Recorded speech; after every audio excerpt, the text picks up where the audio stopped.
இந்த வீடியோவில் எப்படி ஒரு ஆப்ஜெக்டோட கலரை சேஞ்ச் பண்ணலான்றதை பற்றி பார்க்கலாம். என்கிட்ட ஒரு வீடியோ இருக்குது. ஸோ இந்த வீடியோவில் இவங்க நடந்து போயிட்டுருக்காங்க. இவங்களோட ட்ரெஸ் கலர் ரெட்டில் இருக்குது. ஸோ இப்போது இந்த வீடியோவை நான் ட்ராக் பண்ணி சீக்வென்ஸில் போடுறேன். எஃபெக்ட்ஸ்க்கு போயிட்டு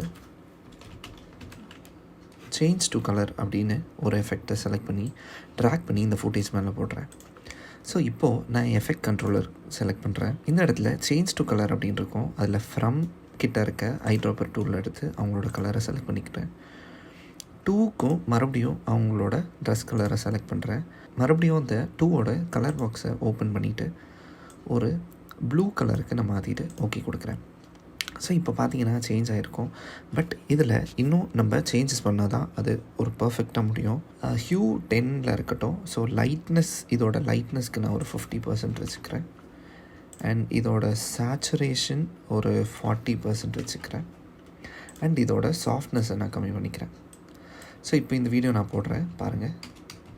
ஸோ இப்படி தான் ஒரு ஆப்ஜெக்டோட கலரை நம்ம சேஞ்ச் பண்ண முடியும். இந்த வீடியோ பிடிச்சிருந்தா சப்ஸ்கிரைப் பண்ணுங்கள்.